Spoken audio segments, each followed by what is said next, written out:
Have you ever received a no answer from God that left you just spinning? You felt like you had the faith, it was a righteous desire, and the answer still came back as a definite no. Perhaps you're looking for when God says no quotes because you need a hook to hang your faith on when your heart feels like it's breaking. You're trying to understand how a loving father can look at you and your pain and still say no. Oh, my friends, I have felt that way so many times, and you are in the right place today. By the end of today's episode, you will understand how to separate your personal worth from a closed door and learn the secret to navigating the grieving process with God instead of running away from Him. We're going to help you solve the feeling of spiritual disappointment by unpacking powerful insights from religious leaders like Timothy Keller, Elisabeth Elliot, and Richard G. Scott, along with a good solid look at the manager trap we fall into when we get angry with heaven. We're moving from he rejected me to he is protecting me. Stay tuned. Ordinary women, extraordinary faith. When God calls, we say yes. Hello and welcome to another episode of the Arise Women of God podcast. I'm your host, Tamara K. Anderson, and joining me today is my wonderful co-founder of Women Warriors of Light, Wendi Christensen.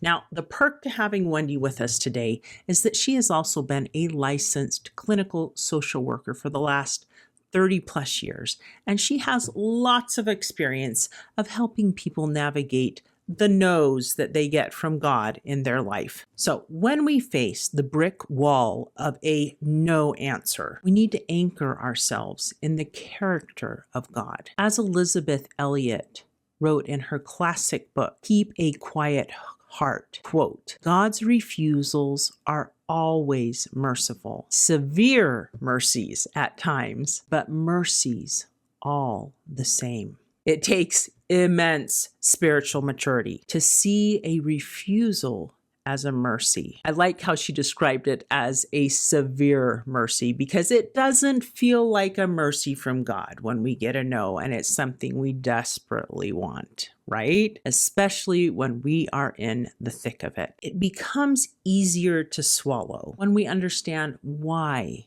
God refuses. John Piper famously stated, God gives us what we ask for, or something better, not necessarily easier if we trust Him. That is so profound, right? A no is never empty. It is a placeholder for something greater. Wendi found a quote by Timothy Keller that perfectly explains the gap between what we see and what God sees. And he says, God will either give us what we ask or give us what we would have asked if we knew everything He knows. Isn't that a great quote? It's kind of like I see it as, if you have kids, your children ask you for something and you might say no because you know there's something better waiting, or you know that's not in their best interest, even though they're begging and pleading, please, please, please, mommy, can I please have it? I want it. I want it. And you're thinking, no, we can't have all that sugar before dinner because you need to have your dinner first.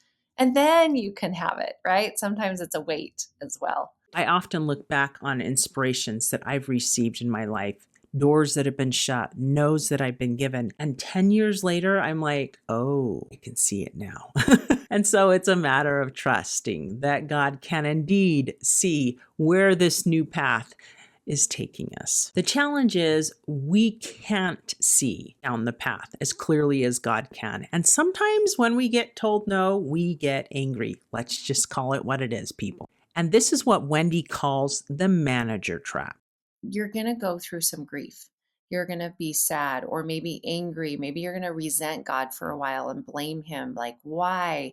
And I always thought, why is it that God gets the blame for everything? And I thought, well, it's because He's the one in charge, right? If something doesn't go well, you look for the person in charge to blame. If you're at a restaurant, things don't go well, let me talk to the manager, right? Or if you're working and things don't go well in your job, you're like, I'm going to talk to my boss about this. We always go to the man in charge. So I think God gets the brunt of a lot of our anger sometimes. Like he's the man in charge. Why didn't he change this? Why didn't he fix it? But I think it's something we need to pause and reflect on and go, it's okay to be angry at God for a while, especially with something like a death. That's okay. Just stop and pause and go, is it in my best interest to stay angry? Do I want to go through this with him or without him? And with him is so much better than without him. But if you need to step in that space for a moment and go, I'm really angry that you took this person from me, be there for a bit, acknowledge it, but then walk through it and talk through it and get on the other side of it.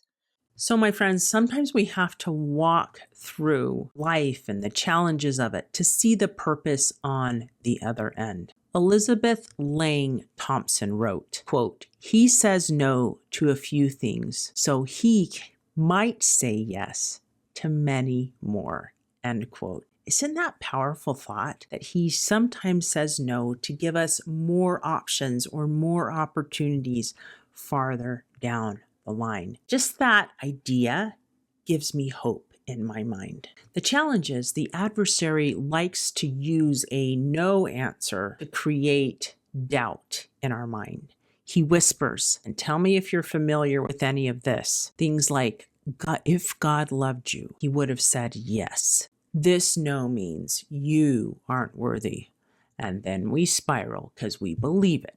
When that happens, you just cast out those doubts, cast out those untruths, and replace it with truth. I am a child of God. God loves me.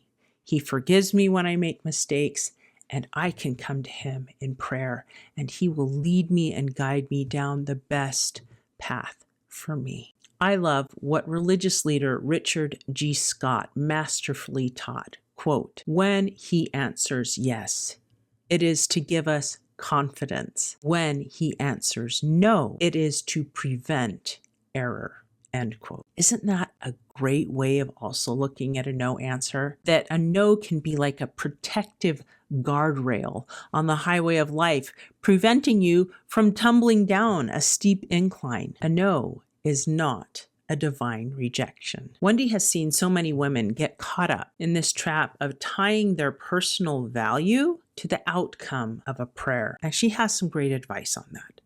But it's being able to be resilient, I think, in those moments when you're in a pausing, a waiting, or even a no.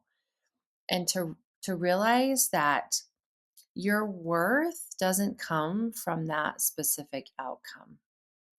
Because sometimes I think we associate a no with rejection. God's just rejecting me. He doesn't love me. I'm not important enough to him. So we're attaching it to our worth in that moment. And we need to be really careful not to attach our worth and our value to a no, because God isn't rejecting us. He just sometimes is like, that's not in your eternal best interest. That's how I like to look at. Is this in my eternal best interest? I'm in it for the long haul, not just for the short one. So if I look at my eternal best interest, he has that perspective way better than I do. And sometimes that's all he's saying is, hey, hold off, my sweet daughter. I do have something coming. If you can just be patient, if you can take your deep breaths, if you can just sit in a moment, I'm bringing you to a better place and a space. God cares deeply about who you and I are becoming through the challenges we face in life. He knows that the absolute sweetest victories only come after a season of struggle. So know you're not alone in struggle. And yes, God sees you in it. And he will help you through that struggle as you learn to tip toward him, even in the no answers. I can't tell you how many people, as they're talking through their difficult moments in their lives, will pause and they'll say, but you know what? Even though that was a really hard time for me, I learned so much about myself through that experience. And I think that's what God's wanting. He's wanting you to grow and to experience and to become, just like back to the little kid that's wanting that thing right then and right now. Sometimes it's a no because I know something better for them. And if they go through this experience, they're going to be stronger because of it. Oh, my dear friends, if you are standing before a severe mercy today, do not interpret God's no in your timeline as his absence or his lack of love. He could be preventing error. He could be saying yes to more possibilities down the line because he is looking out for your eternal best interest.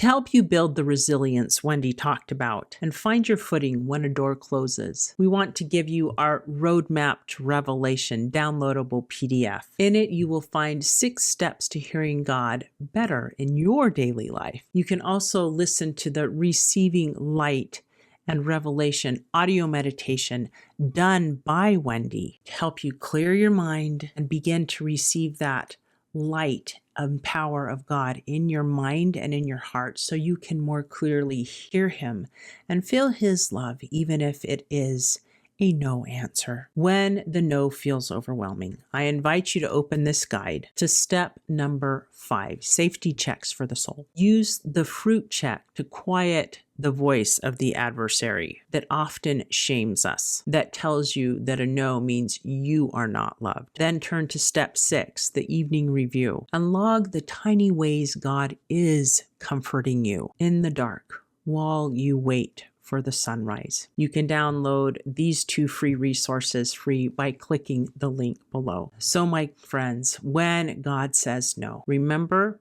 that he loves you, that he has your best interest at heart, and that he will lead you and help you along to a better and brighter yes at the end of this season of trial. And until next time, may you arise, do it God's way, God strong.